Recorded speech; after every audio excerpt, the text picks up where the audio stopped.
come check out our $100,000 duck hunting setup. Let's go. The blood, the sweat, the tears, they all went into this, not just from one of us, but from all of us. Hours on the digger, hours swinging hammers, countless days. This pond, this maimai, it's not just a build, it's a legacy. A place carved out by hard work, by patience, by pride. Built with heart, built for the moments we'll share, and built to last. This is more than just a place to hunt, it's a symbol of who we are and what we can create. In this video, we're taking you behind the scenes of our duck hunting setup, from how the pond and maimai have been built and improved over the years to what it looks like today. We'll also show you the guns and the gear we use throughout this duck hunting season.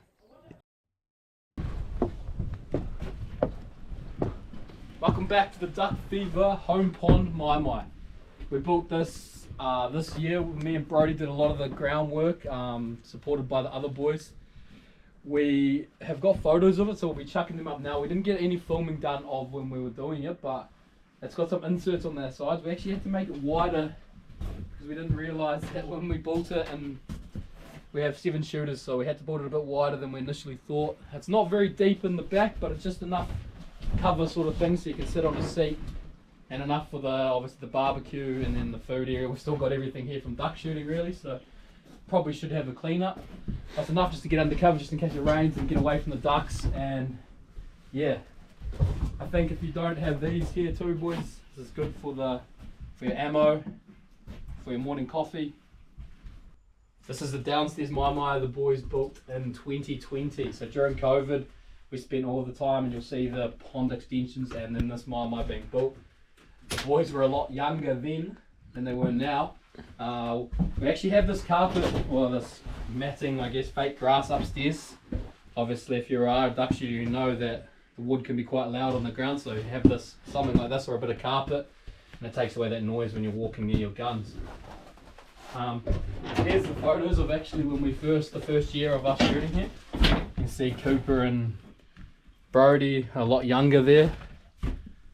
Obviously here we're all a bit younger in these photos, so and this is a little bit of a throwback to way back in the day.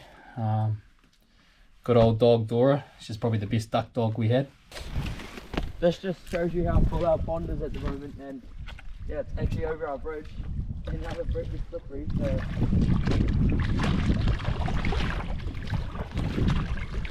yeah, where was this water when duck shooting was on? Oh my god, it goes on an angle.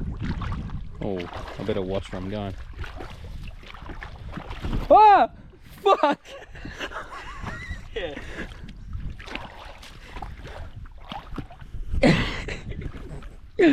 Fuck, man.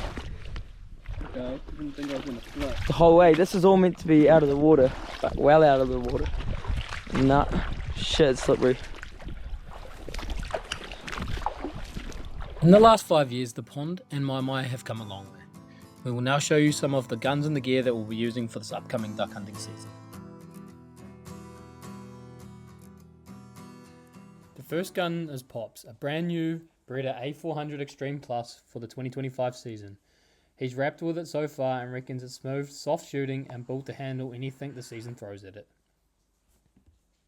Coops and Fee shoot Beretta A350 Extremes, in both camo and non-camo. Another solid, reliable gun, the boys rate them highly. Both Brody and I run Benelli M2s and Optifade Timber Camo. They've been through a few seasons now, and honestly, as a duck hunting gun, the M2 is top tier. Great balance between price, reliability and performance. Would definitely recommend to anyone. Between Benellis and Berettas, you really can't go wrong. Look after your gun, clean it regularly, and it should run well for a long time. Some of the calls the boys run are the Hadel's calls, the Stout and the DR85. The DR85 is an awesome entry-level call for the price, and the boys love it. We also love the cupped wings calls, the Mutt. It's built in New Zealand, which is epic to support, and it's a great sounding double reed call. We have both the Lady May and the Rogue from Featherstone calls on the way, and are pumped to use them this season. Ammo changes a bit from year to year. We've used Falcon, Ely, Kent, Rio and Winchester, but for value for money, Ely and Falcon are what we leaned on the most over the last few seasons. Moving on to decoys in motion. The Mojo Triple Whammy added heaps of movement to the spread when attached to the Wonder Duck poles. We highly recommend. The Mojo Butt Up Rippler was one of the best purchases last season and ran on the same batteries for nearly the whole season. We also ran a Mojo Rippler and an Avenex Power Shaker Mallard Drake. Both have been awesome. Most of our standard decoy spread now is the Avery Essential Series Mallard Floaters. They come in 12 packs and for money we reckon they are hard to beat. We're trying out the new Terminator Twin Tornado decoy, motion decoy from Gun City, and then also their Game On standing ones. Before the season we're just having a go with it, just hooked up the battery. It's looking pretty good. We actually chucked on the self-spinning mallards from the Game On ones instead of just the normal flying ones, so it looks a bit more realistic. It's pretty cool. So we've just had the drone up today as well, so pretty exciting stuff before the season. We're going to have at least probably 80 of these standing decoys around the edge of the pond. We've got a pretty big area out here, so pretty excited. Welcome back to DuckFever on this beautiful morning. We're just out here testing the quick koi motion decoys. We had them tested the other day, but we had two heavier decoys on, so we're going to try it out today. Charged it up with the smaller decoys and we're going to try it out there now, so we'll see how it goes, eh? Just got them in the water. It's looking mint.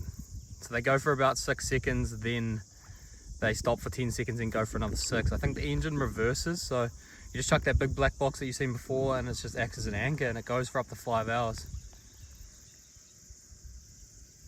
It moves like that, then it stops. They're on sort of springs on the end, so that's why they spring and bounce back like that. You wait for 10 seconds and it'll go back the other way.